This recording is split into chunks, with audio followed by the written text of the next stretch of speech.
नमस्कार साथियों, आप सभी का पुनः स्वागत है आपके अपने YouTube channel Birsa classes online में। आज साथियों 25 जुलाई 2020 और आज का मोस्ट करंट अफेयर प्रश्नों को इस वीडियो के माध्यम से डिस्कस करेंगे।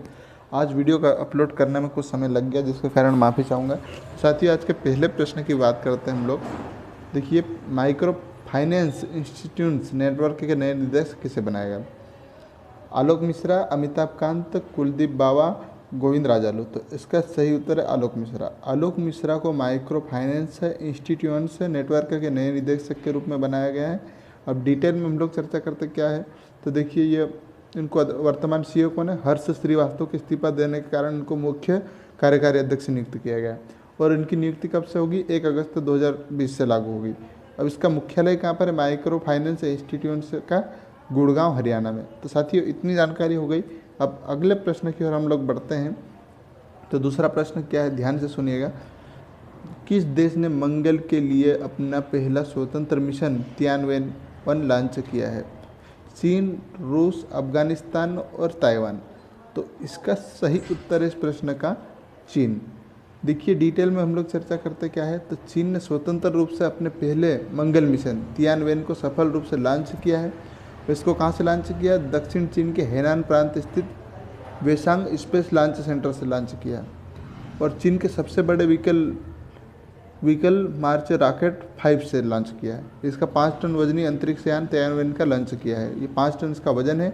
और इससे पहले देखिए 2011 में भी रूसी रॉकेट के जरिए मंगल ग्रह के लिए एक डेस्टिनी ऑर्बिटर लॉन्च किया था, लेकिन खराबी आने के कारण ये फेल हो गया था। अब चीन ने खुद के स्वयं के द्वारा निर्मित इसका लॉन्च किया है। अब ये तियानवे का डिटेल इसको चर्चा करते हैं हम लोग तियानवे के बारे में। इसका अर्थ क्या है? क्वेश्चंस ऑफ हेवन, यानी अर्थात क्या होता है? स्वर्ग से सवाल। यह एक संयुक्त ऑर्बिटर लैंडर रोवर है जिसका उद्देश्य मंगल के वातावरण का पता लगाना है और जीवन के स्रोतों की खोज करना है। अंतरिक्ष यान 7 महीने की यात्रा पर मंगल पहुंचेगा। और देखिए उसको मंगल जो लैंड करने से पहले 2 से 3 महीने चक्कर लगाया, उसी के बाद वहाँ पर लैंड करेगा। तो साथियों इतनी जानकारी हो गई। अब चीन के बारे में हम लोग देखते हैं चीन ने किया है। तो चीन की राजधानी क्या है? बीजिंग। यहाँ की रेनमिनबी या युआन मुद्रा है और यहाँ के राष्ट्रपति शी जिनपिंग है। अब मानचित्र में हम लोग देखते हैं। देखिए हम लोग, ये भारत है हमारा और यहाँ से चीन यहाँ पर स्थित है, देख सकते हैं आप। तो इतनी जानकारी हो गई साथियों। अब हम लोग तीसरे प्रश्न की ओर बढ़ते हैं। आज के तीसरा प्रश्न है, एलआईसी ने किसके साथ पॉलिसी वितरित करने के लिए समझौता किया है? Bank of India, union bank, भारतीय स्टेट बैंक, भारतीय रिजर्व बैंक।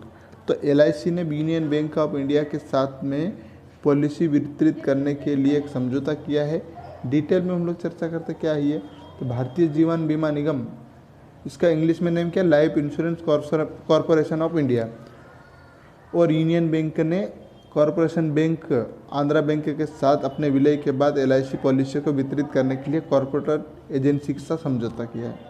अब एलआईसी उत्पादन, term insurance, pension plan, children plan और unit and tandem scheme marketing करेगा इसके माध्यम से। साथियों अब एलआईसी और यूनियन बैंक ऑफ इंडिया ने किया है, तो इनके बारे में हम लोग देखते हैं। तो देखिए एलआईसी का मुख्यालय कहाँ पर है? मुंबई में। अध्यक्ष कौन है? एमआर कुमार है। यूनियन बैंक ऑफ इंडिया का सीईओ और एमडी कौन है? राजा किरण राय एमजी। और मुंबई इसका भी मुख्यालय है, महाराष्ट्र में। यूनियन बैंक ऑफ इंडिया की टैगलाइन क्या है? Good people to bank with. तो इतनी जानकारी हो गई साथियों। आप भी इसका चाहो तो इसका भी स्क्रीनशॉट ले सकते हैं। अब हम लोग चौथे प्रश्न की ओर बढ़ते हैं। तो देखिए किस राज्य सरकार ने गोधन न्याय योजना का शुभारंभ किया है? छत्तीसगढ़, मध्य प्रदेश, महाराष्ट्र और राजस्थान। तो इसका सही उत्तर छत्तीसगढ़ सरकार के द्वारा गोधन न्याय योजना का शुभारंभ किया गया है। और छत्तीसगढ़ के मुख्यमंत्री भूपेश बघेल साहब हैं, उनका चित्र देख सकते हैं। इन्हीं ने ये योजना को लॉन्च किया है। डिटेल में हम लोग चर्चा करते क्या है ये, तो इन्होंने गोधन न्याय योजना की शुरुआत की। यह पशुपालकों को बढ़ा देने और पशुधन की सुरक्षा सुनिश्चित करने में पशुपालकों को अतिरिक्त आय अर्जित करने के लिए आवारा पशुओं के खुले चराई की समस्या के निपटने में मददगार होगी।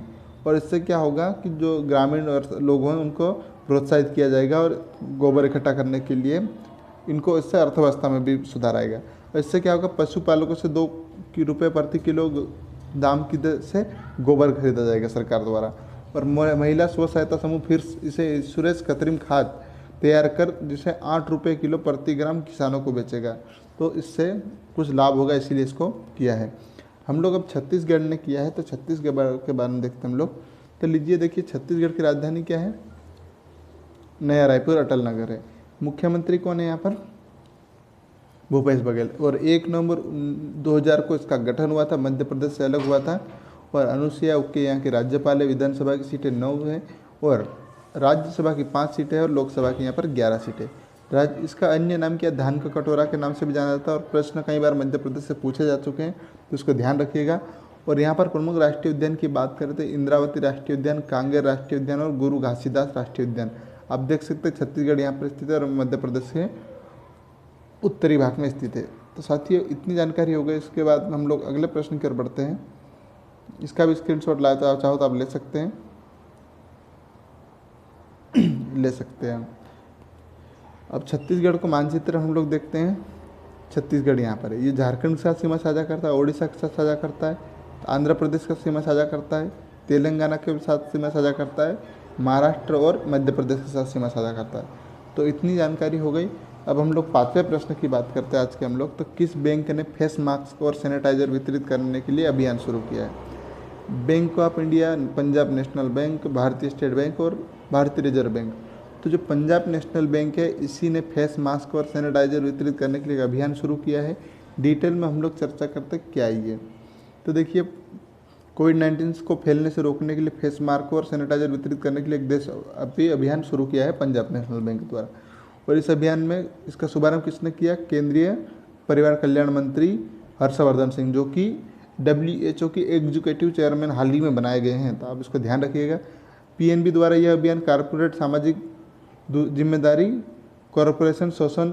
कॉरपोरेट सोशल रिस्पॉन्सिबिलिटी के तहत शुरू किया गया। इस अभियान के तहत पंजाब नेशनल बैंक पूरे देश में 662 जिलों में फेस मास्क और सैनिटाइजर वितरित करेगा। इस अभियान में वीडियो कॉन्फ्रेंसिंग के माध्यम से देश भर में PNB के 22 जोनल कार्यालयों की भागीदारी शामिल है। तो ये वहाँ पर PNB की देश भर में कितनी जोनल है? 22 जोनल।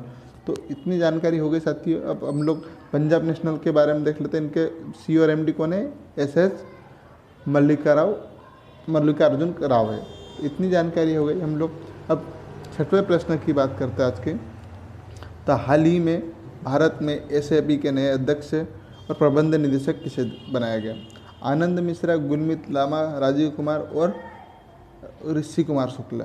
तो इसका सही उत्तर इस प्रश्न का गुरमीत बाबा को भारत में SAP के नए अध्यक्ष और प्रबंध निदेशक के रूप में नियुक्त किया है। डिटेल में हम लोग चर्चा करते क्या है ये।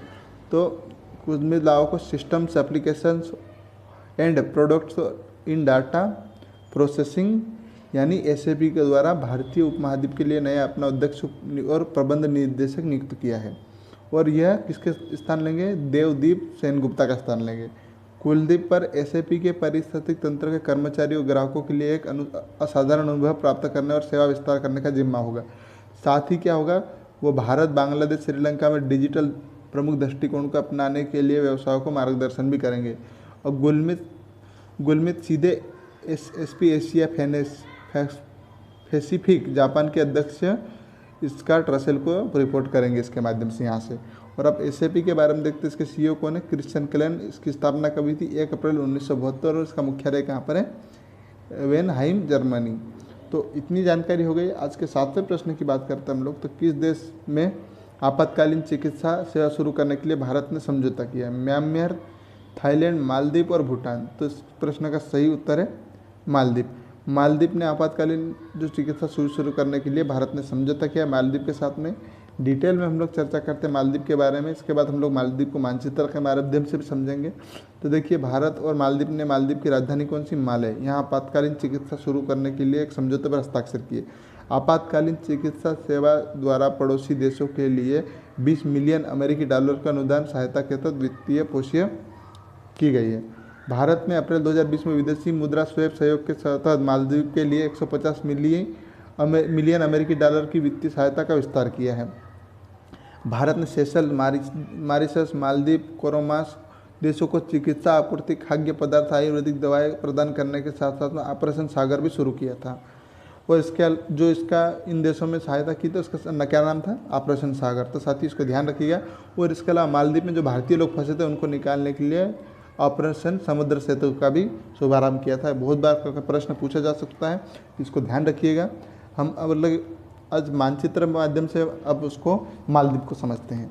तो देखिए मालदीव की राजधानी क्या है, माले है, और मालदीव पर रुपया यहाँ के मुद्रा है, और मनवद ये राजभाषा है, इस्लाम यहाँ का धर्म है, 16 ही राष्ट्रपति और उपराष्ट्रपति अब्दुल्ला जिहादी। और अगर आप इस देश की खास बात ये है कि अगर आप मुस्लिम नहीं हो तो आपको इस देश की नागरिकता नहीं मिलेगी, चाहे कोई भी हो। तो अब मानचित्र में देखते हैं हम लोग, तो भारत है और भारत के दक्षिण में ये स्थित है। डिटेल में हम लोग और मानचित्र में देखते समझने की कोशिश करेंगे। तो ये भारतीय देश है और भारतीय की जो यहाँ देख सकते हैं सबियन सागर के पास में।